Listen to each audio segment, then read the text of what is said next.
Vamos começar. Eu vou comentar um pouco sobre o Canadá, né? Mais questão de lições aprendidas, planejamento de carreira e um pouquinho da realidade do mercado internacional.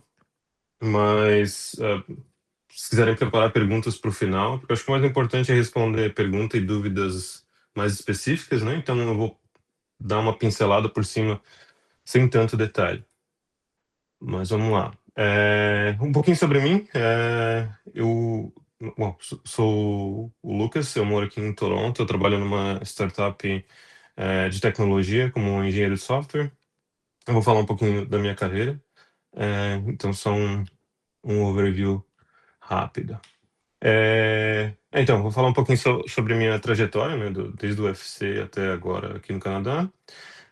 Um pouquinho sobre a comparação entre o sistema educacional e profissional. Algumas estratégias de imigração e o cenário atual de imigração. E um pouquinho também da importância do inglês e de fundamentos de engenharia. Um aviso legal rapidinho, que eu não sou consultor jurídico de imigração ou financeiro, então é sempre bom lembrar que se você quer informações corretas ou se você está planejando algo mais sério, para buscar algum profissional, porque existem profissionais regulamentados pelo governo de todos os países, né? Então é sempre legal buscar eles primeiro. Já pulando para minha timeline um pouquinho, em 2009 eu comecei o técnico em informática no IFC, de 2009 a 2010. Em 2011 eu entrei em ciência da computação, e daí em 2013, no o terceiro ano da graduação, eu fiz o intercâmbio pelo Ciência Sem Fronteiras, que era um programa de intercâmbio do governo, e no Canadá, no caso de um ano, incluindo 2 semestres e um estágio.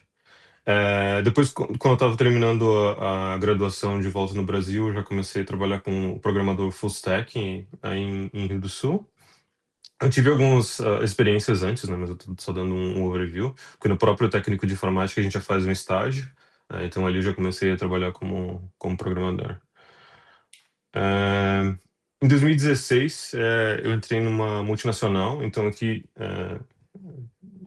já fazia parte do meu plano, até desde do Ciências Sem Fronteiras, até aqui já fazia parte do meu plano, me encaminhando a minha carreira para trabalhar internacionalmente. Então, trabalhar na Endurance já me deu algumas oportunidades de trabalhar com times em outros lugares, nos Estados Unidos, Holanda, Índia, e mais outros países que a gente tinha filiais. Então, isso já ajuda a encaminhar, né, a continuar a praticar o inglês e trabalhar com culturas diferentes. Ali em 2020, eu saí da Endurance para trabalhar para uma startup americana, trabalhando remoto. Trabalhei quase 2 anos com eles. E depois eu já mudei um plano para imigração mesmo, que daí eu entrei numa empresa canadense com o intuito de imigrar. Então, eles me contrataram remoto. Eu trabalhei acho que 6 ou 8 meses remoto, até o meu processo de visto concluir. Foi onde eu imigrei pro Canadá. Falar um pouquinho das maneiras que tem de imigrar, né? Principalmente do processo de documentação, mas esse aqui é um overview. Falando um pouquinho sobre o- a educação, né, em Brasil versus Canadá, é, algumas das diferenças, né? Tipo, a maior parte das coisas são muito parecidas, eu só vou comentar por cima algumas coisas que eu notei como mais diferentes, né? O primeiro é um modelo de aprendizado. As aulas são menores e você é responsável por estudante das aulas, né? Então, quando começa o semestre, você tem todos os materiais, então você já tem que saber o que você vai estudar antes de cada aula. Então, o ideal é você ler o capítulo, ou capítulos antes da discussão na aula. Então, as aulas menores, de novo, 45 minutos, 1 hora, espalhadas pela semana. É, Essa foi uma das maiores diferenças para mim. E também a minha experiência de estudar no Brasil é de mais de 10 anos atrás, né? Pode ser que tenha mudado muito. É, A questão de avaliações, então, quando você faz prova, geralmente é uma prova no semestre, ou duas, ou midterm e final, ou somente o final. Você ganha notas por trabalhos, mas o principal e o que dá maior peso são essas avaliações. Então, é comum você ver o pessoal endoidando no meio do semestre ou no final do semestre, são as partes mais pesadas. Aqui eu não estou comentando o que é melhor, o que é pior, o que eu acho melhor, o que eu acho pior, é só mesmo que eu notei de diferença. Questão de custo, a educação no Canadá é muito mais cara que no Brasil, mas muito mais cara. Então, por mais que o governo tenha subsídio, se você é residente permanente ou cidadão, você pague menos, mas ainda assim é muito, muito mais caro. Por mais que no Brasil a gente tenha a educação pública, que de fato é melhor e é gratuita, é, mesmo que você pague uma faculdade no Brasil, ainda assim vai ser mais barato do que pagar uma faculdade no Canadá. É, e daí isso acaba impactando também na carreira depois, né? Porque geralmente o pessoal financia por décadas. É, a questão de cultura, eu acho que inclusive o ponto acima impacta muito esse ponto, mas parece que minha perspectiva é que os alunos levam mais a sério no Canadá. Acho que principalmente que eles estão pagando muito para estudar, então eles acabam levando muito a sério, né? Principalmente quando tem essa parte de provas e de estudar antes da aula é levado muito a sério. E tem algumas diferenças em estágios, principalmente em ciência da computação e engenharia de software. O pessoal opta por fazer o que eles chamam de graduação com co-op, que é aquela com estágios, mas os estágios eles são feitos durante a graduação. Geralmente as pessoas fazem 4 estágios, nos 4, 5 anos que eles estão estudando. Então isso ajuda muito. Já no seu segundo ano você começa a fazer um estágio, faz mais um no terceiro ano e 2 no quarto ano. Então quando você se forma, você já tem experiência em 4 empresas diferentes. O pessoal geralmente tenta fazer em áreas diferentes também, até para entender o que eles querem trabalhar ou não, e ter uma base mais sólida. A questão de mercado de trabalho, tech, é, principalmente tecnologia, é meio que universal, já é bem comum ter os mesmos processos ágeis, as ferramentas, stack, são muito similares às empresas modernas do Brasil. Oi, Fábio, você desmutou o microfone? Fábio?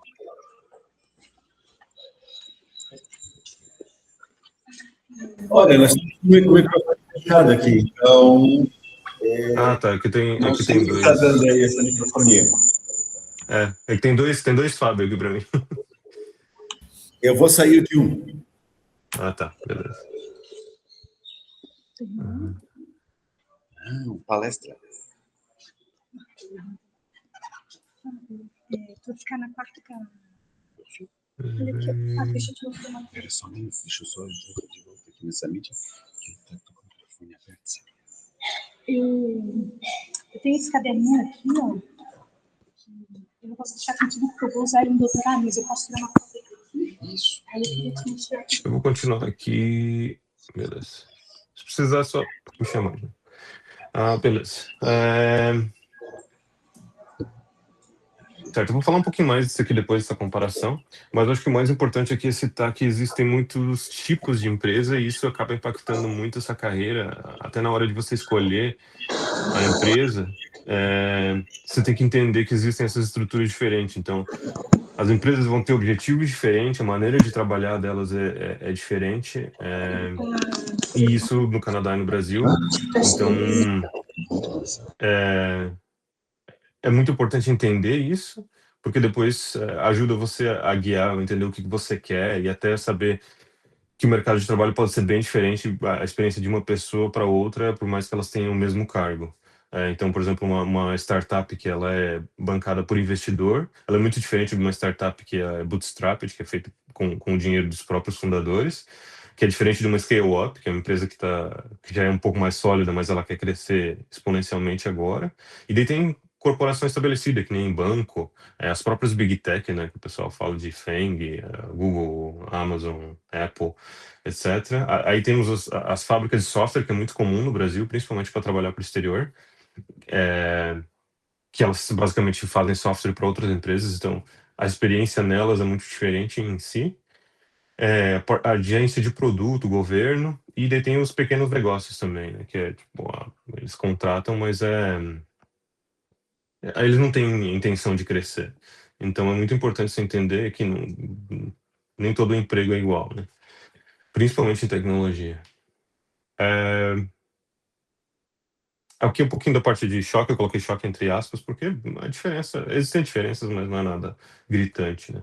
Mas eu queria comentar aqui que existe uma maior diferença entre uma empresa tradicional brasileira e uma startup de tecnologia no Brasil, do que, de fato, uma startup de tecnologia do Brasil e uma startup de tecnologia no Canadá. O que eu quero dizer com isso, que eu comentei antes, a parte de processo, ferramentas e mentalidade é muito parecida entre as startups, do que entre uma startup brasileira e uma empresa grande, uma empresa tradicional brasileira. Então,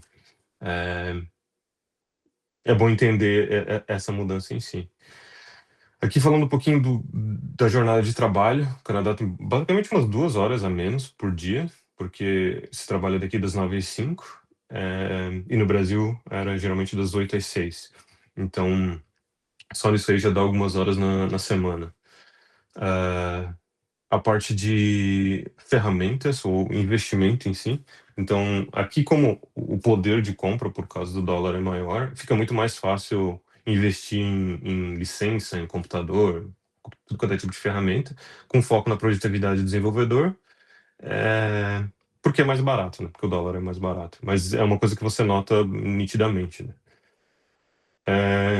Outra coisa, a parte de separação de vida pessoal e profissional é mais definido, eu diria, no Canadá. O pessoal não gosta de trabalhar fora do horário, eles meio que tratam assim até como incompetência às vezes. Claro que existem startups, empresas crescendo e existem é, motivos para que isso aconteça, mas isso é a exceção e não a regra. E também as pessoas, né? As pessoas elas separam muito o profissional do pessoal, que é uma diferença grande do Brasil, assim, até a parte de amizade com o pessoal do trabalho é bem diferente. Até porque o Canadá, ele é maioria, ou diria que 50% são imigrantes, então a parte de diferença cultural é muito grande, você trabalha com gente do mundo inteiro. Aqui só falando sobre morar no Canadá, é mesmo, né? Beleza, agora eu quero morar no Canadá. Qual que é o plano? O cenário atual. É importante entender que imigração é cíclica, então, quando eu comecei a olhar para isso lá em 2012, 2013, existia um cenário que ele mudou completamente depois ali em 2017, 2018, que mudou de novo em 2020, 2022, e agora 2023, 2024 para frente mudou mais ainda. Então é cíclico, vai ter momentos que ou quando a economia está bem e existe muita vaga de emprego, os governos vão trazer. Isso não é exclusivo do Canadá, né? Isso é do mundo inteiro. Eles vão estar interessados em imigrante, ou seja, eles vão melhorar os processos, agilizar, vai ter mais vaga, etc, etc. E quando a economia vai ruim, é o contrário. Então é importante entender isso, que se você quer imigrar, ele é um processo de longo prazo, e que tem que ser bem planejado. Aqui eu coloquei como se fosse a minha opinião, né, da trilha do sucesso, que eu acho que é o mais fácil e até mais lógico de se seguir, que é começar trabalhando remoto para uma empresa do exterior ainda no Brasil, ganhando uma moeda mais forte, né, o dólar, o euro, e você consegue praticar o inglês. Então, já com o 1 e o 2, você consegue guardar uma reserva financeira, porque você vai precisar para imigrar, e melhorar o inglês. Então, você basicamente se prepara para a imigração. Isso é uma vantagem que quem trabalha com tecnologia tem, e não, as outras áreas não têm. Então, é uma coisa muito boa para se aproveitar.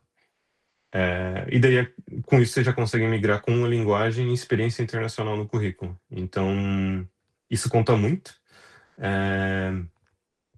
porque chegar em um outro país sem a linguagem, sem experiência, é muito. Não é nem duas vezes a dificuldade, é mais que isso. Aqui falando um pouquinho sobre os processos, existem dezenas ou até centenas de maneiras de você emigrar para outro país ou até para o Canadá. Por isso que eu comentei no começo que é importante, se você está buscando seriamente isso, é importante conversar com um profissional, porque aí você vai conseguir entender qual que é o melhor caminho, né? O Canadá, por exemplo, ele possui um sistema de ponto para um dos modelos de imigração, que daí conta, por exemplo, a sua idade, escolaridade. Por exemplo, se você tem uma graduação, você ganha, sei lá, 30 pontos. Se você tem um doutorado, você ganha 80 pontos. Se você tem um nível de inglês C, você ganha tantos pontos. Se você tem inglês mais, você ganha mais pontos. E o francês também. O Canadá conta muito o francês. Isso é uma coisa que pode mudar mês que vem, mas agora conta muito inglês e francês. Por mais que você não vai usar o francês. Tem muita gente que fala que o Canadá é um país bilíngue. Beleza, tem. Se você for para Montreal, você às vezes consegue falar duas línguas no mesmo dia e é normal isso, mas no resto do Canadá inteiro, ou é estritamente francês ou é estritamente inglês. É, Sendo que a parte de inglês é muito melhor que a francesa. Mas de uma perspectiva do governo federal, inglês e francês são iguais, então quando você aplica, se você tem os dois, você ganha mais pontos. E o principal de tudo são profissões de demanda, né? Então, inclusive dentro da tecnologia, essas profissões de demanda mudam, e mudam o tempo todo. Então, é, exemplo, às vezes está se precisando de web designer, quando não está precisando mais, você não ganha mais pontos por isso. Quando se precisa de engenheiro de software, também a mesma coisa. As principais vias que eu vejo o pessoal fazer aqui, porque aqui existem muito brasileiro, muito mesmo, mais do que até eu achava que tinha. Então, cada vez a gente conhece mais brasileiros aqui. E as principais vias que o pessoal vem, a principal é estudo. O pessoal vem para estudar, fazer um college, que eles chamam, que é um nível um pouquinho menor que graduação, é, ou universidade. E depois, com isso, eles migram para um visto de trabalho baseado no curso que eles fizeram. Muita gente que vem para estudar inglês, vem para estudar inglês 3 meses, 6 meses, um ano, e depois vai avançando nessas etapas. Que eu comentei sobre trabalhar para uma empresa, por exemplo, vindo do Brasil, com uma job offer já. É, Essa é uma das melhores, um pouco mais difícil também, mas com certeza melhor, porque você já vem com o trabalho. é, Porque, por exemplo, se você tem só o visto de estudo, você não pode trabalhar. Tem algumas exceções que você pode trabalhar 20 horas por semana, mas, por exemplo, empresas de tecnologia, eles não contratam sem um visto de trabalho full. E depois também você pode mudar. Aqui eu coloquei em transferência entre a companhia, mas seria mais a questão de você começar trabalhando remoto e depois fazer o processo de imigração pela própria empresa, né? Deixa eu ver se eu não esqueci de nenhum aqui. E daí, no caso esse do Express Entry que eu comentei aqui, isso aqui é residência permanente. Com residência permanente, você pode mudar de emprego, que seria o ideal, né? Então, você pode ter um visto de trabalho aberto, que eles chamam, que você pode trabalhar para qualquer empresa, ou um visto de trabalho fechado, que daí você só pode trabalhar para a empresa que você está. Que esse é um bom para começar, mas se você quer se estabilizar como imigrante, ele não é muito bom. Aqui eu botei um slide só para falar de inglês, porque é muito importante, obviamente. Mas o que acaba acontecendo é muitas pessoas elas vêm para cá às vezes com conhecimento técnico e experiência muito boa, mas elas têm dificuldade de se colocar no trabalho por causa do inglês, ou até depois de estar no trabalho, tem dificuldade de ser promovido ou até mover entre empresas, né? Então, coloquei algumas dicas se você quer aprender inglês. Então, a primeira delas é foco na comunicação. Então, é mais importante você entender e ser entendido do que saber gramática. Então, principalmente no Brasil, quando a gente aprende inglês, é tudo sobre gramática. Você aprende o verbo to be do ensino médio, do ensino fundamental ao ensino médio. Você chega na faculdade, tem mais verbo to be. O que, para comunicação, não é tão importante. No caso, de novo, essa é entender e ser entendido. eu sempre trago a questão da diferença de uma criança, né? A gente não ensina gramática para uma criança. A gente primeiro ensina ela a ouvir, entender e falar, para depois, quando ela for para a escola, ela aprender gramática. E é a mesma coisa aqui. É, países que têm imigração, Canadá, Estados Unidos, Holanda, eh, Irlanda, Austrália, eles são muito acostumados com imigrante. Então, a questão de você não falar um inglês perfeito e falar um inglês com sotaque é normal, todo mundo fala. Então, não é uma preocupação. Para você ter um caminho de aprender, a parte de imersão é muito importante. Então, todos os livros, jogos, assistir séries sem legenda, ou até conseguir conversar com nativos, se você conseguir fazer uma aula particular com um professor que seja nativo, ela vale muito mais do que, às vezes, você fazer 3 meses de aula de gramática com um professor que não é nativo. Então, até coloquei alguns sites aqui como dica, que nem o Preply e o Cambly, que você consegue contratar por hora, e é bem barato, inclusive. Contratar um professor por hora, e você pode fazer isso, sei lá, mês em mês, para tirar dúvidas ou para checar como é que tá o seu inglês. E que. A parte de imersão também, né?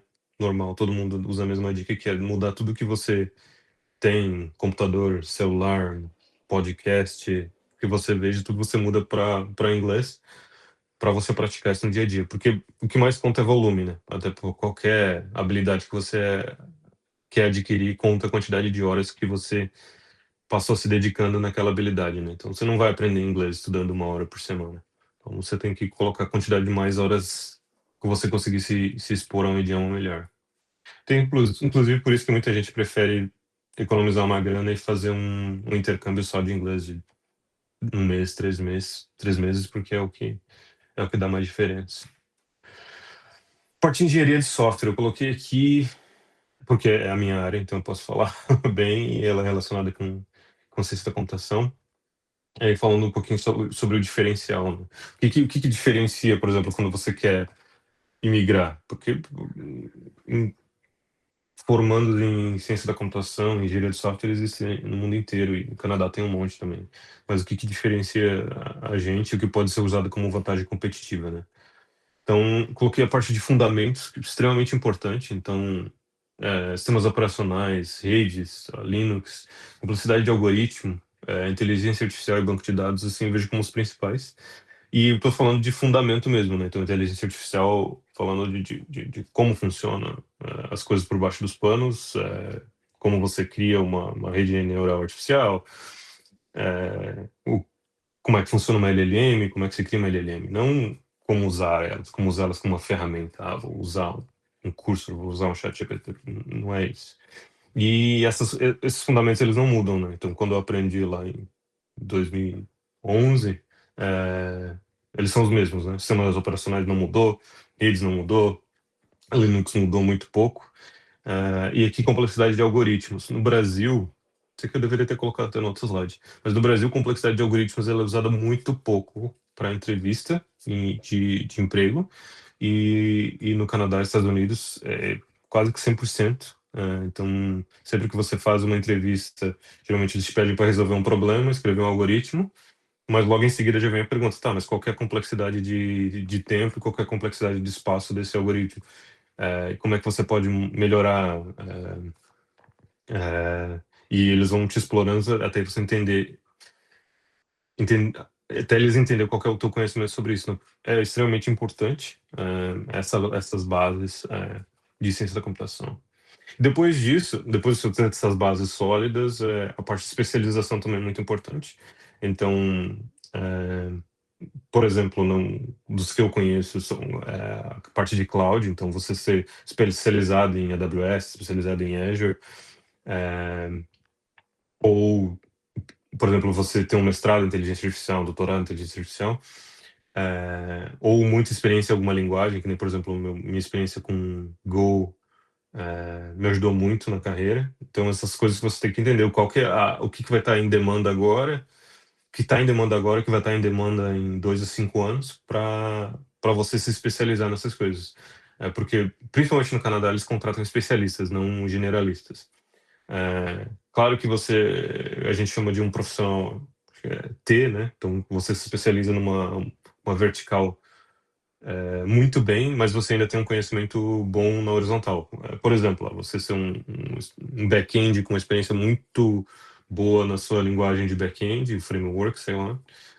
Mas você também tem experiência cloud, você tem uma certificação cloud, você tem experiência em front-end, você consegue fazer um front-end. Então, é muito importante isso.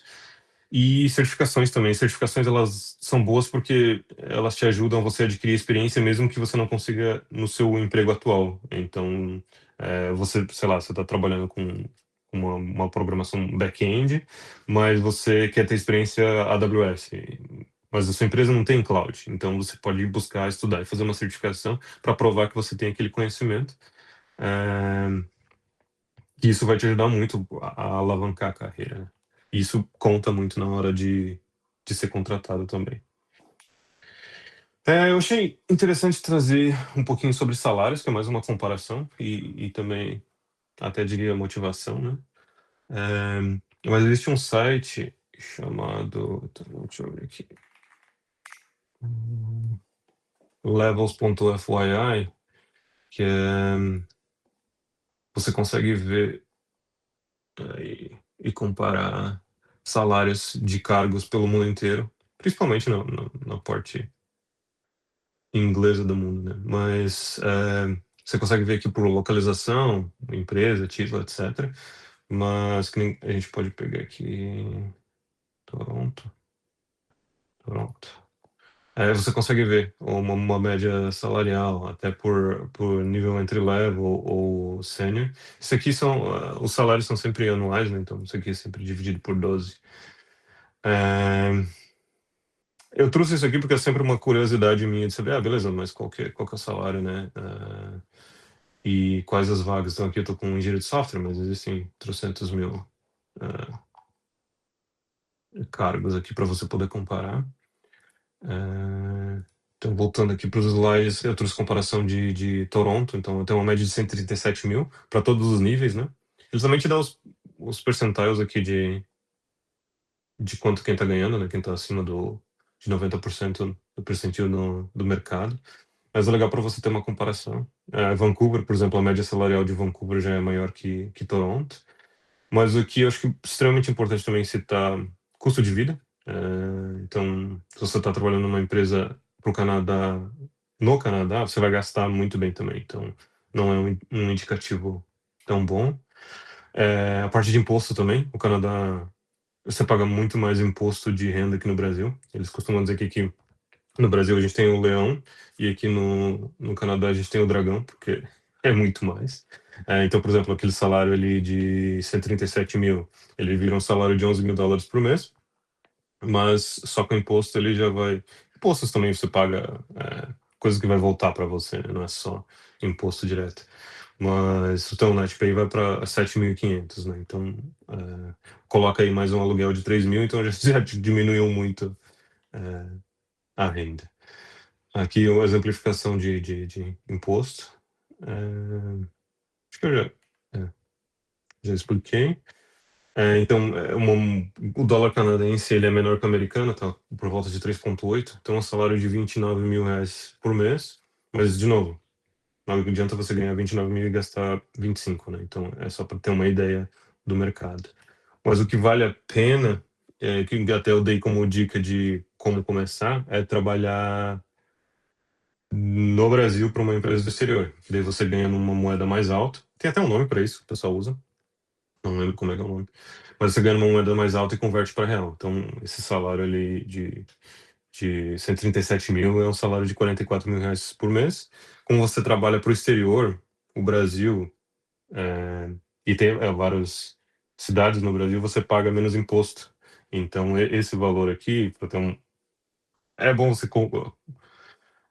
consultar com um contador, né, para saber certinho, mas a minha experiência é que desses valores aqui você paga muito menos imposto do que se você estivesse trabalhando CLT, por exemplo. Então, como você consegue pagar os seus próprios benefícios, é uma coisa que vale muito a pena. E, de novo, você está adquirindo experiência internacional, você está trazendo dinheiro para dentro do país. Então, é uma situação win-win situation, que eles chamam. E é isso aí. Eu deixei mais tempo para fazer perguntas, justamente para a gente trocar uma ideia, bater um papo, até para entender quais realmente eram as dúvidas de vocês. Não sei se vocês estão me ouvindo ainda, porque eu não tenho feedback nenhum de câmera, então. Lucas, tudo bem? O nosso amigo Pedro aqui tem uma pergunta para você. Eu vou abrir a câmera agora para ficar mais fácil de ver o Pedro. Pedro, vem, senta aqui onde eu estou. Vai ser melhor. Beleza. Voltou a internet aí ou não? Isso, vai lá. Olá. Opa. Pois bem, Lucas, sou o Pedro. E tem uma pergunta só sobre uma parte que você tinha apresentado antes, sobre as comparações de como é no Brasil, no Canadá. Daí tinha comentado sobre o estudo, que é mais caro, é mais custoso do que no Brasil. Mas até isso fez para pensar, que é algo que eu nunca cheguei a saber ou pesquisar, mas no Canadá tem, bem, pode ser no nível de uma graduação mesmo, tem estudo gratuito, público? Não. O que acontece, que eles chamam de faculdade pública aqui, é que ela recebe subsídio do governo. Mas ela, ainda assim, ela é uma instituição privatizada e você ainda assim paga, né? Então, o que acontece? Às vezes você consegue ganhar uma bolsa de estudos, então você vai pagar menos. Claro que tem gente que consegue bolsa de estudos de 100%, mas é raríssimo, é muito difícil. Então, se você consegue, isso seria para canadense mesmo, né? Mas não tem instituição gratuita. Mas para te dar um exemplo, um college, né, que é de novo, um pouquinho de menos, um pouquinho menos que uma graduação. Para um estudante do exterior, ele vai custar uns $20.000, $25.000. Para um canadense, ele vai custar 4.500, $5.000. Então, é um quarto do preço. Por quê? Porque é subsidiado, né? O governo paga um pouco e até, inclusive, o próprio estudante internacional, ele financia o estudante local. Mas não tem, por exemplo, zero. Não tem que nem no Brasil, né? Uma faculdade pública, que nem o IFC, etc. E daí, de novo, para mais comparação, se você vai estudar numa faculdade boa, eu diria, por exemplo, o mesmo nível que o IFC no Brasil, né? Você estaria pagando 50 mil, 60 mil dólares. É um valor até absurdo. Geralmente o pessoal financia aí para 20, 30 anos. Então, essa é uma diferença. Ok, Fez então. sentido? Acho que era essa a minha única pergunta mesmo. Beleza. Professor? Mais alguém quer perguntar?